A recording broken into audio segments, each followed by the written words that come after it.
We filmed some stuff sometimes, and they were like, "What? That's crazy!" Like it was like mind blowing. It was like, "Wow, you saw that, and it actually impacted you." And so that's a good feeling, right? Welcome back to Able Hits. My name is Anika, your host, and today we have someone who's worn many hats: designer, podcast host, event organizer, and content producer for Adobe Live Asia Pacific. You might know Flyn Tracy as the co founder of Australian Design Radio. Or if you're someone who likes going to creative events in person, then you might know him from Creative Morning Sydney. But behind the scenes, he's also a thoughtful creative leader who's been helping shape how content is made and shared online. We talk about what it means to be influenced, how to get noticed without selling out, the future of design, and that may or may not involve the talks of AI, and whether or not it's just another tool or the end of the creative world as we know it. Thanks for being here, Flynn. I know you as a content producer, but also as a podcast host, but also as an event organizer, which is very interesting. How did you go on and start doing creative mornings in Sydney? Wow. Yeah. Okay. I'll do this super short version because I'm old. And so the older you get, the longer that like journey has become. So I trained graphic designer, and then I was working for a design school that was on professional development. So it was more aimed at like adults going into design studios and learning directly from them. So that was really kind of my baptism by fire in the industry. And then during that time, I really wanted to do something that was my own because that wasn't my company. And I was really young. And then Creative Mornings, found out about Creative Mornings, pitched for it with somebody else. And then we ran it for a while. And then I ran it, with lots of different sort of teams for about 5 years. And that kind of led me into just being super busy. I was running Creative Mornings once a month and editing the videos myself because we had no money. So I was a volunteer. So I had to learn how to edit videos in Premiere. I was also using Final Cut. I was just trying to figure it out.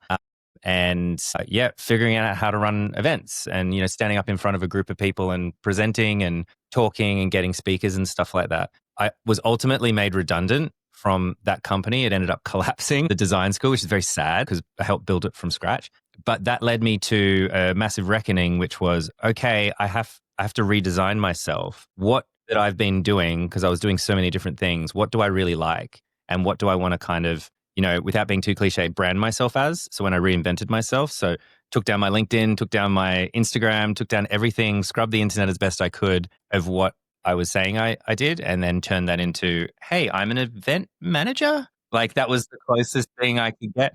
And then like I do experience with like training and workshops and stuff. And then, that kind of led me into the world of events, very quite niche, like events, event management, but really in the creative industry, which isn't huge in Australia. So you had to really get to know the big players to get involved. Yeah, the right people. Yeah. I feel like there's so many things you talked about there. First of all, I want to touch on how you pitched yourself. Let's talk about it. What made you pitch yourself in a time like, I don't know, are we talking 10 years ago, 10-ish years ago? Yeah, I think it would. I think 10 years is good. Let's not say it was longer than that. So anecdotally, I was made redundant and I knew it was coming. So it was kind of a relief. And what that means in Australia is you get a bit of a payout and then you have a little bit of time. So it was a little bit of a buffer. So I didn't have to run out and start, working in a warehouse straight away. So that was really good.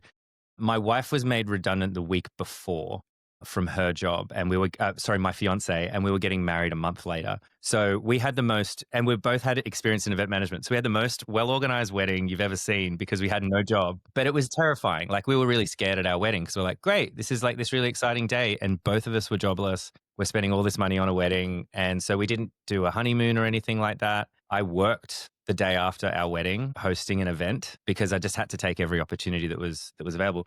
But to answer your question from there, during that time, really it was, when you do lots of different things, you really have to think about like, what's my perfect day? Like, because if you're going to start from scratch, you might as well go for the best you possibly can, right? So there was so much I was doing. I was doing video editing, I was doing audio editing kind of on the side. And then I was doing management and I was doing course curriculum and planning. And, my whole background was in education. I worked for an education school before that. And I was like, I hate education. It sucks. So, why would I put that on my resume, right? It's something I've learned now with so many creatives is don't put anything in your portfolio that you don't want to do because when people look at your portfolio, they go, oh, great, you can do web banners. I've got a client that needs hundreds of web banners done every day. And if you groan and roll your eyes, it's kind of your own fault. Like, unless you really need the work and then do whatever. Yeah. get out there, get on the street and hustle. But if you're trying to like, yeah, I thought anyway, and advice given to me from many friends that have gone into freelance from like full-time, studio roles or agency roles when they get burnt out, which was a lot, they just kind of said, I don't want to do web banners anymore. I don't want to, burn the midnight oil every night for a client that, doesn't even know my name. And they go out on Yeah. their own. They're like, great, I want to be an illustrator and I want to do this type of illustration. And so that's what they did. So I kind of stole that idea from friends and colleagues. That's interesting because I feel like there's always this conversation about being a generalist and a specialist, but I don't know how that relates to being a content producer. So, how you're still a specialist where you're producing content, but kind of a generalist where you're producing all kinds of creative content. How does that conversation come up, if ever? Yeah, it doesn't. It doesn't. Well, I mean, I guess it only really comes up in contexts like this. Really, like, yeah, I think for sure we all wear a whole bunch of different hats. I mean, especially back then. Like, imagine if I decided I wanted to be an editor, and I, framed everything as, hey, I've edited all these creative mornings talks myself. I have a background in graphic design. Have a background in all this stuff. Give me a chance in your video content. Maybe TV channels, like anything like that, you could probably get your foot in the door, right? Like on the right day. And then my career would have gone in a completely different direction, but you still would have those other like skills. So I think it's really just around the situation a lot of the times. Like, yes, I think the future is generalist in almost every case. Like, I think when I see people becoming generalists now, I think it's great because it makes you so much more adaptive to whatever's coming next, which we might talk about later, like AI and everything else. Like none of this stuff was even a term, that long ago. And then suddenly, it's a critical thing to learn about, that sort of stuff. So I think that it is really contextual. Like, my relationship with corporate people is very different, and how they probably consider me is probably very, very different to how maybe some creatives see me. And a lot of the creatives I work with see me as an Adobe employee who they work with occasionally on projects. Whereas Adobe kind of sees me as this industry person who helps them talk and produce content that's, from the community. And it's a bit of a nexus, but I work with other clients on the side as well, but no one ever hears about it. Like I edit podcasts. I do branding projects. I'm working on a website right now, but that's not kind of the image, and that's not kind of what I portray online. So yeah, I think it's contextual, that kind of stuff. Yeah, yeah.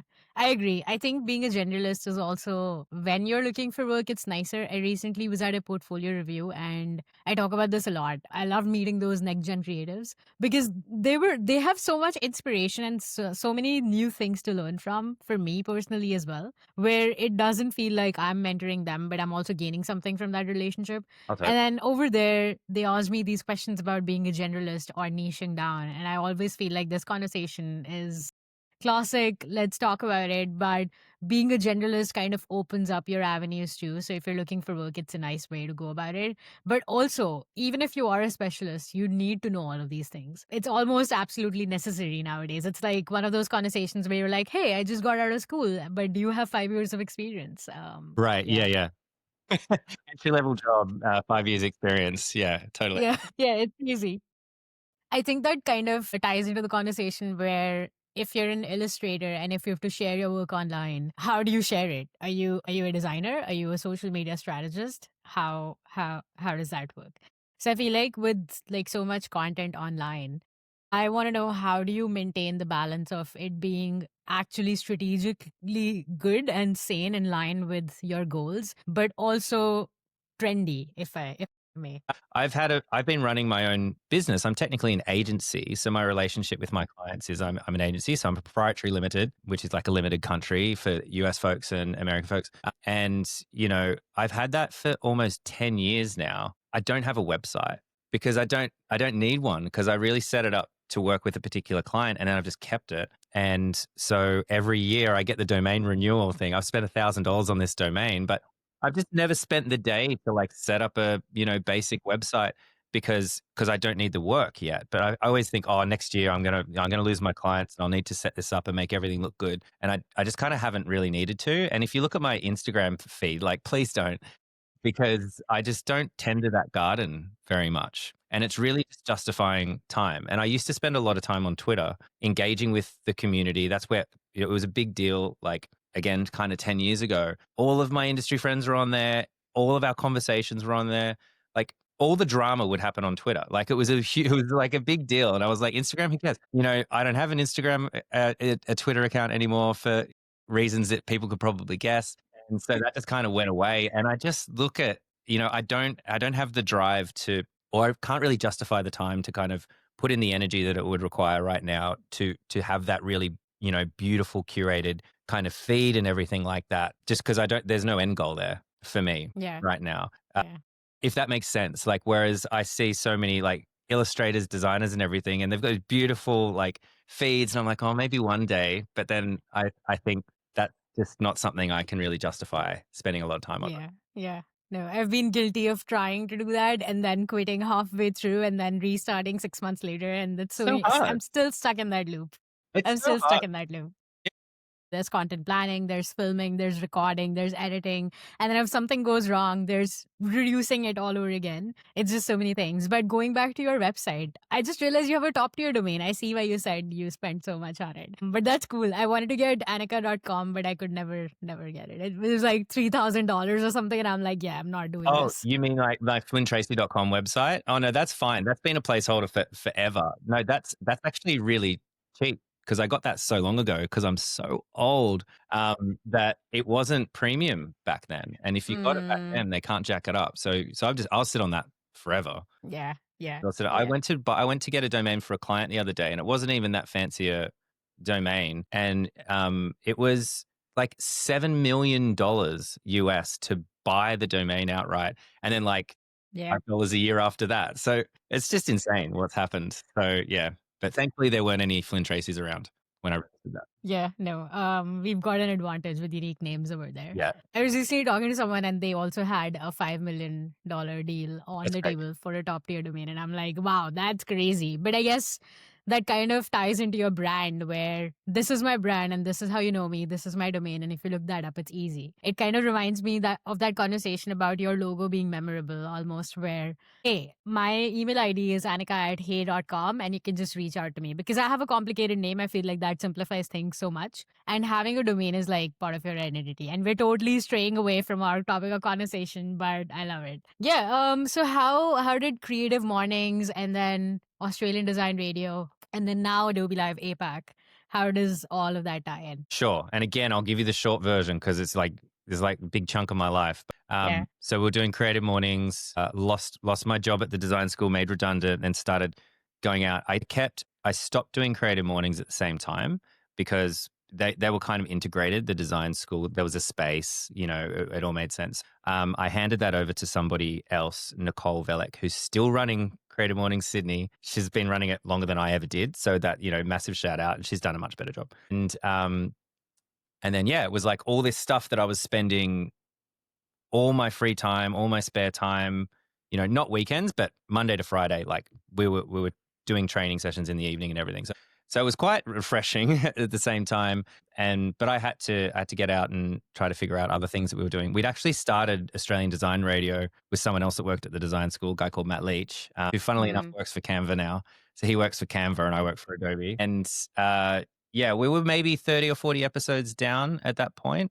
And we ended up getting to like 100, I think 128 before I left. So, yeah, it's kind of this thing where you see something happen in another industry and you just kind of say, well, why not here? Like, why doesn't this exist here? And that's, I think, something that people do really quickly right now. Like the kids are all right. Like I see like younger designers and stuff, they understand this. But this was a little bit revolutionary, particularly in Australia. It was like, why don't we start a podcast? And people are like, you can't do that. Kind of, it was a little bit like, who wants to listen to an Australian podcast? But really, that's all it was. And it was, let's chat to some of our friends, some of our peers, some of our the most aspirational designers in the country and get them on. And everybody says yes. Like, just ask. Everybody says yes, unless they can't do it. It's probably an ego thing. But yeah, people would say yes. And it started opening a lot of doors. And keeping in mind, I didn't have a job. So it was quite good to get your foot in the door in some of these places and have like a bit of a pedigree. So we kind of kept that going. And I think those two things, Creative Mornings and Australian Design Radio, really led me to working with Adobe because the person who hired me from Adobe for my first job had been to a whole bunch of Creative Mornings and seen me up the front saying, hi, everybody, welcome to Creative Mornings. I'm your host, Flynn Tracy. So she was like, I know that guy. Like, and he seems Yeah. to know industry people, and this is an industry event. So it's a little bit of like, there's no way that I started Creative Mornings with the idea that I'm going to lose my job and then get a job at Adobe later, right? But it's by constantly, I think, doing those things that you're really passionate about. And it was like total labor of love. There's no money. Like it cost me money and time to do that.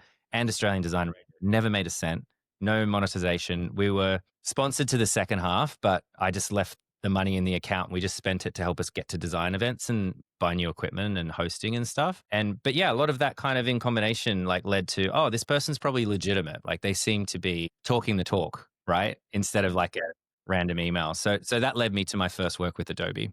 But yeah, I Yeah. tried to keep it short. Wow. Sorry. No, no, no. That's awesome. That's kind of similar to my journey working with Adobe. I feel like I started live streaming on Behance on my own page, and then suddenly I got an email for being a guest on Adobe Live, and I was like, "Wait, is this spam? Yeah, I don't know if this is real." Yeah, but then I was on the live stream and I was like, okay, cool. Yeah, maybe I can do this. Maybe I can host people. So I pitched myself for being a host instead of just a guest. And I think it's kind of like a curveball domino effect where if you start doing and putting out that energy in front of people and that kind of confidence, it people can tell. People can yeah, really tell what's going on in your brain. I think Um, so. And just on that point, really quick, I think like it's important to be ready to step up. yeah. This is a comment that I think it was Draplin made at a Creative Mornings giving a talk, like not Sydney, like a different one that I always loved. And he was talking about when like you put all this stuff out, but then one day you'll get the call, I think he says. And it's when he helped do the Obama campaign. And he's like, but the day that that call comes, you got to be ready to step up. And I think that's a really great point. So I'm kind of stealing it a little bit because yeah, when it was like, oh, okay, yep, can you come and, pitch for this, event and help us out with the content. Yep, I know what I'm doing. I didn't know what I was doing. No clue. Yeah. Like very different Yeah.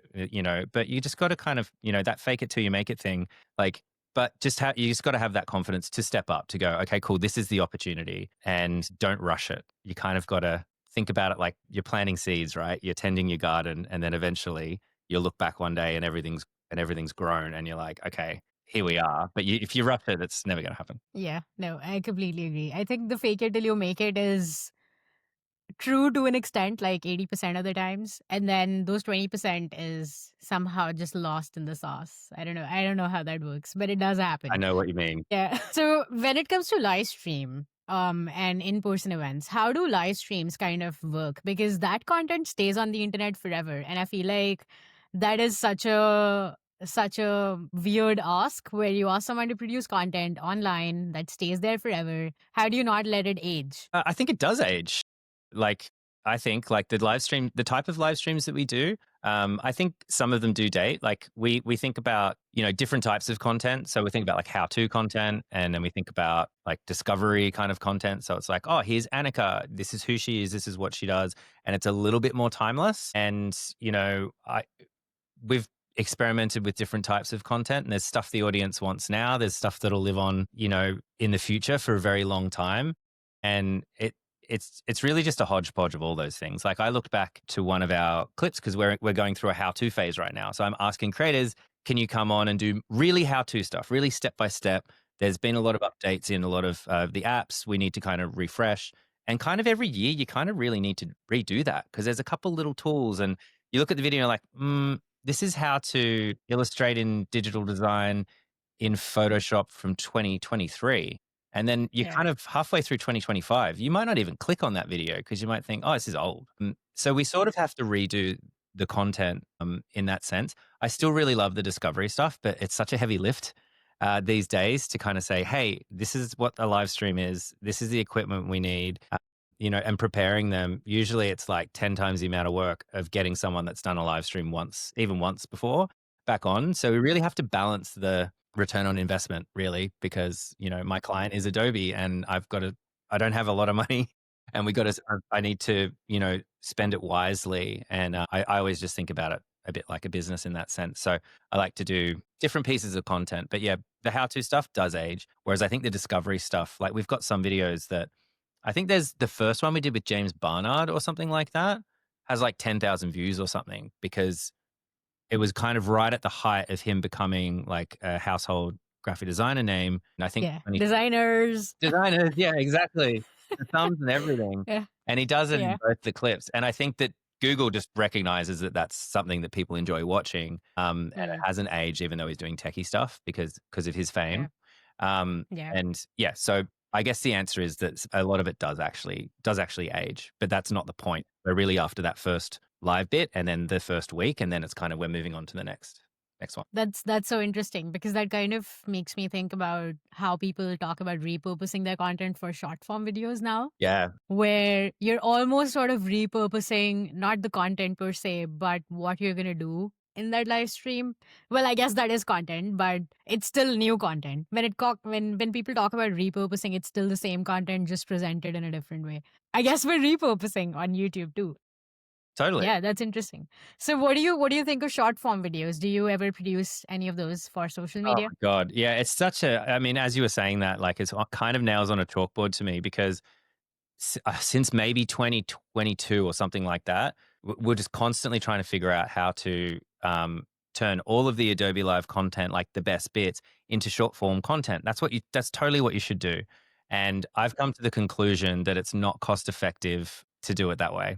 I think it's far more cost effective to redo something as short form content. And that's a bit of a problem with us because we have guests on and everything like that. And we're really asking guests to come on, do the show like Evil Knievel. It doesn't matter if it's good, doesn't matter if it's bad, you get paid for the attempt. And once we start talking about short form video content, it's a whole nother kettle of fish. Like, because we all know the stuff, you've got to have their attention in the first 6 seconds. Like, it has to have a hook. That's not what long form 1 hour content being cut down is. It's just not. It doesn't really engage as well unless you design it backwards and you design it for short form content and then you make it long form, but then that's not what we're there to do. It sort of doesn't make sense.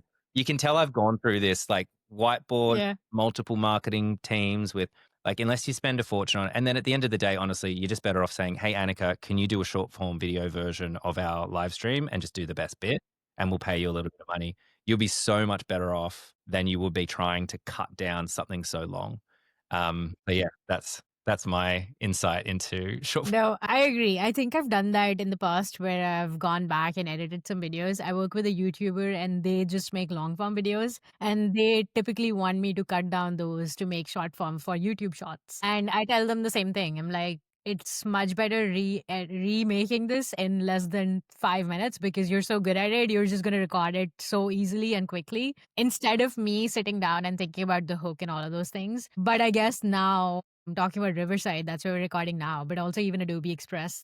This podcast is not sponsored by any of those, but I just like using these tools where you can just go and upload your videos and you can produce short form content. I feel like that is definitely a game changer. I've been using Riverside for so long for the short form videos where I just like put in information and keywords and then it generates it. So I guess there's almost sort of use AI to to help me produce that content. Totally. Yeah. Yeah. I'm curious, do you ever use AI for any of your video content I production? played around with it a while ago and I hated everything it made. To be frank, like to be completely fair, and the amount of time I spent in it, I regretted. Not regretted because that's not fair. Because like trying new stuff should be just part of the being in the lab, right? That's what we need to do. Hmm. We need to dedicate time, but it's time is so precious right now, and even spending an hour on something like that. And then the problem is, of course, you have this situation where you're like, I could have just busted open Premiere, trimmed it really quickly, and done this, and I would have got what I wanted. But yes, I think there probably will be an advancement, and I haven't tried Riverside, and I haven't experimented enough with Adobe Express's like version of cutting things down yet. But I'm sure someone will get it right in a sense that it will work for Adobe Live. But keep in mind, Adobe Live isn't a podcast. Adobe Live, you have your whole screen. You need to be able to see the cursor. You don't really want to hear the host, right? And like most of the time, like usually it's like, hey, did you know you could do this? And so, and the camera's really small, so it's going to be a little bit pixelated. And is that good content?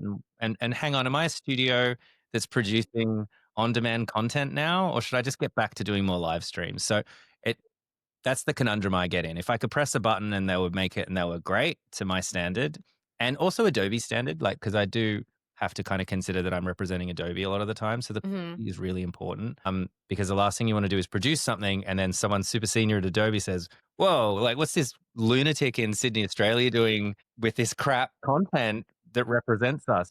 So I have to keep that in mind as well. I think it's a bit different. If I was doing something by myself, I might you know, be a little bit more A/B testing with it and say, Mhm. well, let's just see if people engage with this. And if they don't, whatever, I'll delete it later. Not a big deal. But yeah, I always think about it in the context of, does this represent Adobe in the best light? Yeah, that is so interesting. As creators and creative consultants, we overthink short form content so much. I can tell by this conversation because I resonate with everything that you're saying. But at the same time, I see so many influencers or micro influencers on Instagram sharing their screen recording from their phone, I don't get and it. everything's I'm so off pixelated and I it. don't get No, it. I don't get it. I Why do they have 3 million followers and 3 million views on things? I don't know. That's a riddle for the ages. I think it's just a younger person's game, and they would listen to this and go, "Yeah, you're old, dude. You're so out of touch," and they'd be right. Like I totally am. Like stick to what I know. I think in that sense, and it's such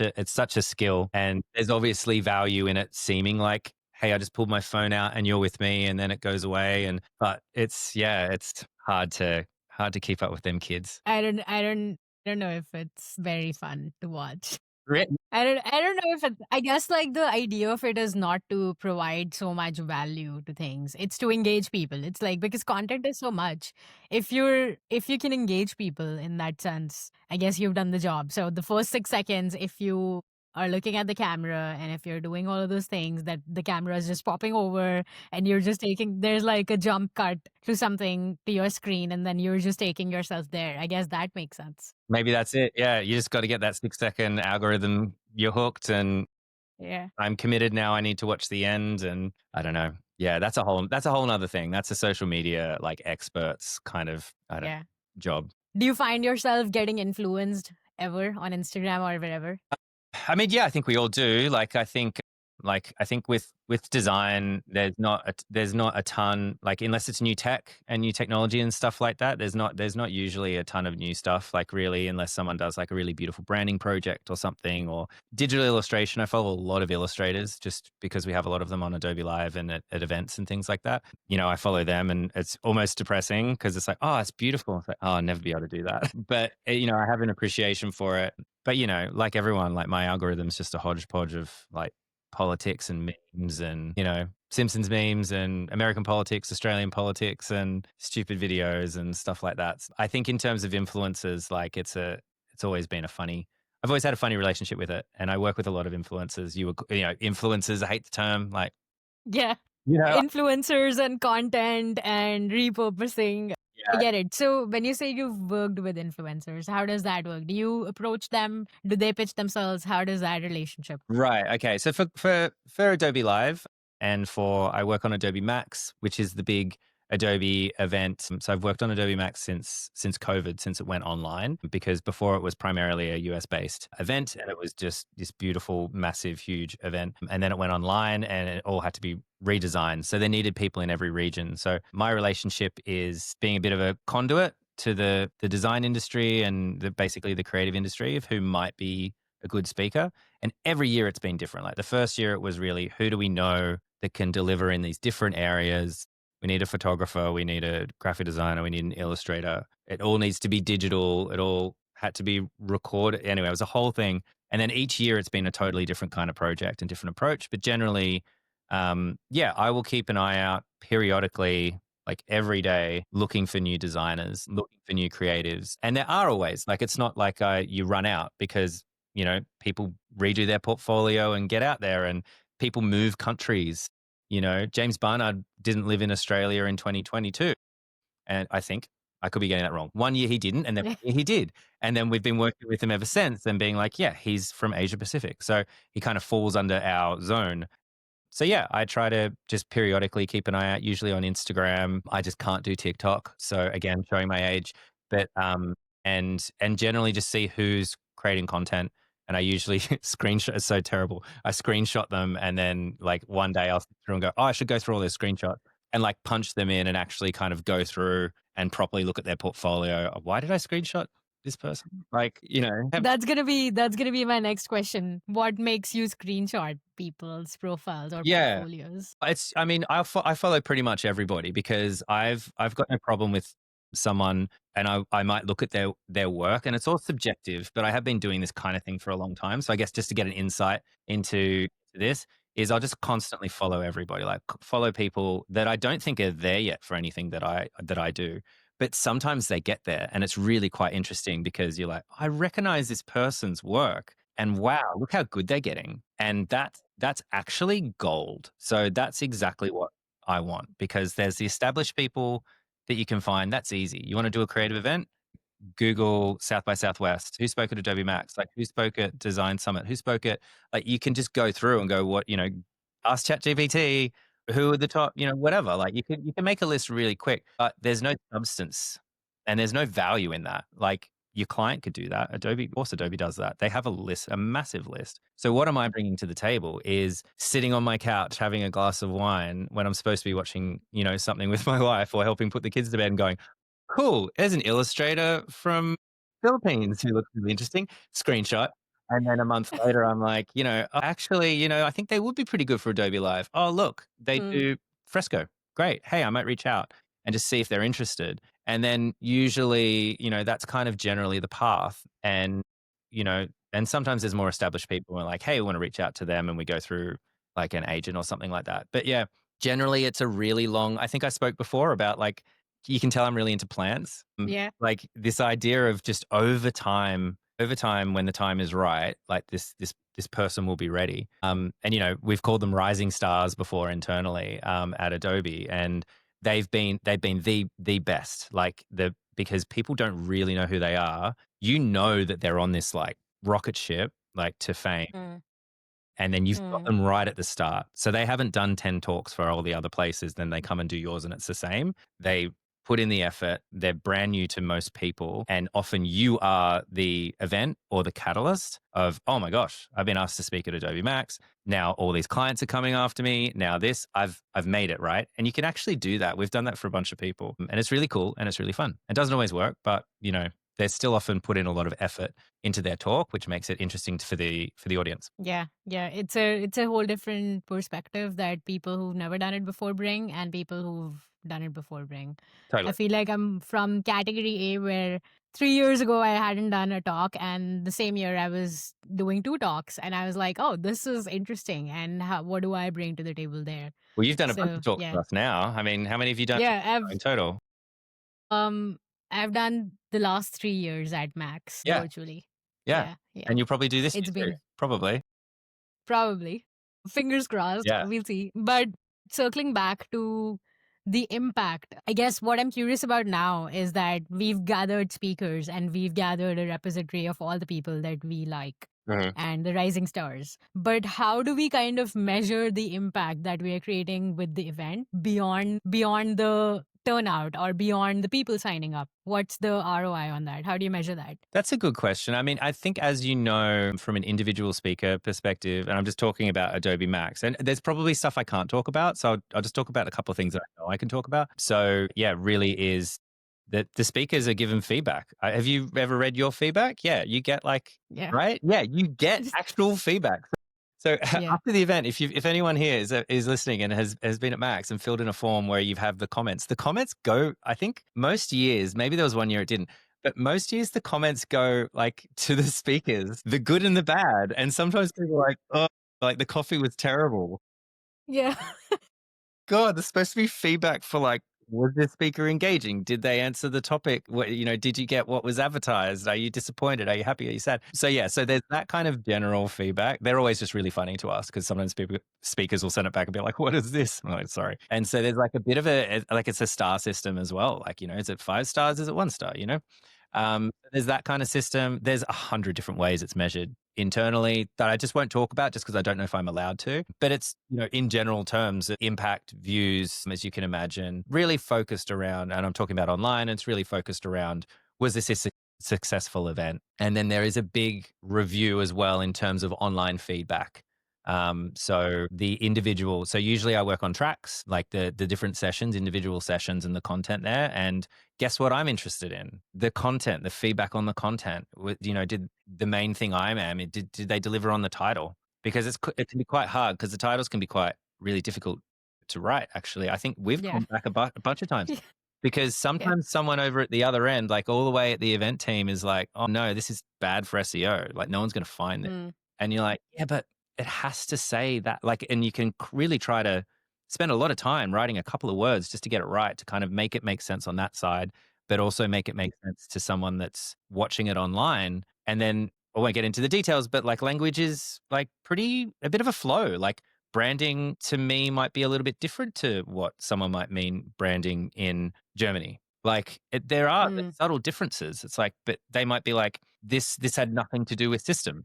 Like this had yeah. nothing to do with asset delivery on mass. Whereas Yeah. we're talking about like logos and mock-ups, right? And they just might mean different things. So yeah, so I always find that very interesting. And different teams in different departments find different things valuable. Like, was this successful from there's a whole enterprise business side of things where it's they piggyback off that to talk to clients about all the updates that happen, you know? Yeah.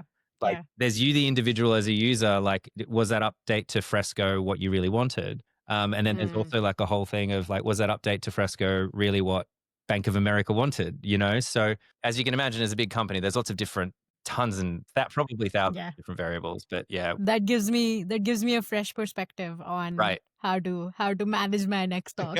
I hope that helps. Yeah, no, that helped. So has there ever been a segment or a piece of content that has surprised you and how well it performed? Yeah, you know what? I'll give you the insight. InDesign stuff goes bonkers, and Mm-hmm. I don't know why. And it's one of those things that every year I'm like, I wonder how InDesign went, and I always dig for it because Yeah. I love InDesign. I used to use it all the time, but I just don't do publishing. I don't print. I haven't printed anything forever. I don't have a printer. But, there's a huge online community and love for InDesign out there, particularly at Adobe Max. It surprises me every year, and it was the same thing last year. I think there was like 3 sessions or something. We don't run one because it feels too niche. But yeah, I think maybe we should. Maybe we should. That's so interesting and fascinating that you mentioned that because I actually ran an InDesign show and the only InDesign show on Adobe Live Yeah, North America, which was called What's InDesign. And I ran that for like 3 quarters or something. And there was like let me not let me not say basic, but like such foundational content there that everyone using InDesign would know. But there were so many people trying to learn InDesign at that point there was like great traction with InDesign stuff. yeah. And I think that's always true. And it's so fascinating. And I loved it. And I was like, yeah, maybe I should. And that was actually what led me to do my InDesign chat or talk at the first Max. And I was like, yeah, maybe I should do more InDesign. So Um, yeah, there's that, and then there's just individuals that you can't really tell. Like you kind of at the end of the day, you create the content with. I mean, the creator is creating the content. I'm there to support most of the time. Try to get them to navigate, uh, you know, what we need internally to what I think the audience might need. And sometimes you nail it, sometimes maybe you don't. But there's always a lot of reasoning and a lot of thinking and a lot of planning involved in it. And yeah, just sometimes stuff goes bonkers, and sometimes people talk about that talk. That's my favorite. I was lucky enough to go to Max last year in Miami, and I was doing some Adobe Live stuff, and someone came up and they were talking about one of the talks. I can't remember which one it was off the top of my head. One of the talks that we did in like 2021, like 4 years ago. And they said, "Oh, do you know this person?" And I was like, "Yeah, yeah, yeah." And they're like, "I love their talk at Max," and I was like, I worked on that with them. We went and shot because we filmed some stuff sometimes. And they were like, "What? That's crazy." Like it was like mind blowing. It was like, "Wow, you saw that and it actually impacted you." And so that's a good feeling, right? Like that feels good. yeah, yeah, absolutely. Someone coming up to you and saying that they saw you on YouTube or they know you from Right. somewhere is always a good feeling. You're like, oh, cool. Thanks. Let me know where. So Yeah, I yeah. can put ads behind that. Right? Yeah. Put that on your website. Yeah, this one. Yeah. Yeah. Yeah. So you've been in the creative space for a while now. So how do you keep growing and not kind of burning out? Because video content is hard to produce. It's not an easy. Yeah. So, well, the thing I love about I made the joke before because I've made it and someone laughed once, and now I keep doing it and no one ever laughed again. But is yeah, the idea of you get paid for the attempt with live stream. Hmm. There are occasions where I've have to take something down or trim it substantially, or an event get cancelled. Someone gets sick, or has a family member that's sick. Whatever. So many reasons why something can be cancelled last minute. But probably nine and a half times out of 10, You plan a live stream, you do it, and it gets done, and it goes up. And usually it's pretty good. Like after you've done, I've probably done 500, 600, 700 live streams or something at this point. And unless something technically goes wrong, there's usually a couple of interesting pieces of content in there. And I really like that because, I have a habit of working too long and working too hard to try to get something perfect. And so it's a little bit unnatural for me to be doing live stream content. Like, Yeah. I'm really a bit of a neat freak. I like things to be clean. I like things to have a place. I like routine, all that sort of stuff. And then with live streams, it's kind of like, let's press play and see what happens. And then when it's done, it's done. So I find it quite different to video content because I would just get backed Mhm. up because I would spend way too long editing, way too long trying to perfect things. We spoke about social media before, like I don't have a feed, like because I would just spend too long trying to make things perfect. Whereas, someone more attuned with that just whips their phone out, points to something on their screen and gets a billion followers. And it's just not me. Yeah. But in terms of the question of burnout, just in general, really, it's just, I mean, to me, in my many many years of doing this stuff, is just not to get overwhelmed with like the technology, like because there's always going to be something to read. There's always going to be something new and always something to learn. I've been working with Adobe for 8.5 years now, and I look at Max and I'm like, oh my god, how am I guess I need to start learning After Effects, and so everybody gets that. It's an overwhelming amount of content. There's an overwhelming amount of stuff to do. So you really have to pick your battles. So what am I going to do? What am I going to focus on? Make really short-term goals and just go for that. And then give yourself a break. Like you're not going to learn everything. You're not going to be a master of all fields. And then I think just in terms of other people, because social media is like killing our brains, and I'm on there all the time too, but is a really famous designer in Australia and a good friend of mine, Christopher Doyle, like gave a talk 15 years ago or something, and I'll never forget it. And they were talking about being on Design Inspiration, I think it was. It's an old website, doesn't exist anymore. And waking up in the morning and refreshing that website because it was an old school aggregator of people's portfolios. You could submit stuff, but it was usually like, it was a bit of a cool club to be in. You had to have a permission to post on it. So it was kind of a curated experience before that existed. Being depressed because he's looking at it going, oh my God, like I worked. His whole point was he worked his ass off all day and produced his content and he thinks it's good. He goes to sleep, wakes up in the morning, and then the rest of the world has produced all this content that's just as good, if not better. And he's just like, oh, like this weight. And then he's going to work like, oh my God, how can I've got to get to work quick so I can, and just got to take a step back and just not look at that stuff and not let it get to you because of course there's, tens of thousands of people producing wonderful, wonderful work. So you just got Yeah. to focus on yourself and like all things, balance. Eat junk food sometimes and eat healthy most of the time and you'll be okay. Yeah. Yeah. No, it's that cliche thing that everyone says, compare yourself to your own journey and not to anyone else's because you don't know where they started from and you don't know where they are now. Yeah, I like that. The idea that you're just a little bit better than you were the day before. I like that. Just as long as you take breaks as well, Yeah. and don't think that you have to continually go in the same direction either. Yeah. Yeah. No, I like that too. So how do you with that in mind, how do you define success? It's changed a lot for me over the years. Like when at one point when it was the design school, Creative Mornings, and Australian Design Radio, the podcast, it was to have a place in the design industry because I'm not a great designer and I don't love designing that much. But I love the community and I love design, but I don't love the craft necessarily. It was more, whereas I have so many friends that do love the craft. They're like, oh my God, turn off my emails, turn off the phones, and let me design all day. And they're in heaven. Whereas I don't love the craft that much. I love the output. Again, I love the industry and everything like that. And so it was trying to find relevancy. So that was my idea of success. So not necessarily to be famous. I didn't want to be famous, but I wanted people to be like, oh, that's what Flynn does. That's where he fits. And that's how he benefits the industry. So I was like, hey, I do these free events. It's like, hey, I do this podcast, and yeah, and that was success. Like that was like kind of a bit of a tick. And then, it was paying the rent because I lost my job and everything, and that was a whole nother stage, I would say, for me. And that short-term goal, which seemed like an end term, very long-term at the time, was okay, now I need to turn this into a career because I don't have a job. I want a career in design. If I wanted a job, I would probably be in a different industry, but I want to do something that I love. And then now there was a huge change as well when my wife got pregnant.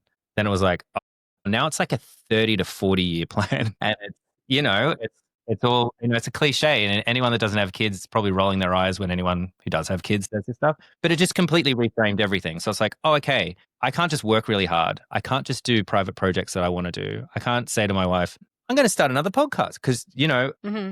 is that going to bring any money in? Should I be doing that instead of playing with my kids? Do you know what I mean? So it really, really reframed things for me because I've never been like talent. I think I've never been particularly talented, but I've always worked really hard. And that's made me change from working hard, being working a lot to being really efficient. So that's why a lot of the stuff I've said today has all been about time. Like, how do you justify time? Because, if my kids are in before school care, I got to make that time valuable. Not only am I paying for it, but we're not hanging out. They're not going to be kids for a long time. So Yeah. that's, I think, in terms of success, it's all the things around, as you can imagine. I want to be a good dad. I want to, provide for the family. I want my wife to be able to have her own career and support that. All those things combined, and just do my best and hopefully look back and go, oh, it was tough, but I did okay. Yeah, no, that's awesome. That kind of reminds you of this quote one of my friends told me back in university. And I don't know who this is from, so sorry to whoever said this first, but it was very fitting with what you just said, which the phrase goes, hard work beats talent if talent doesn't work hard. And I feel like that is so true because I've experienced it myself when I was slacking and I was like, yeah, well, I guess I got to step up my game. But yeah, that was very insightful. Thank you so much for being here, Flyn. My pleasure. Truly enjoyed my conversation with you and so much insight about video production and content in general, which I never thought I would be saying. But yeah, thank you for being here and we'll hopefully see you on another episode. It's amazing. Thank you so much, Anika. Thanks for having me on. Whether you're designing, producing, speaking, or just figuring it all out, Flyn reminds us that there's no single path, just your paths. If this conversation sparked a thought or made you rethink your approach to design or your work, make sure to share your key takeaway on socials. I love to see how these conversations ripple out. And if you're new here, make sure to subscribe because I have more such conversations coming up with creators who are doing things differently. Thanks for listening, and I'll see you in the next one.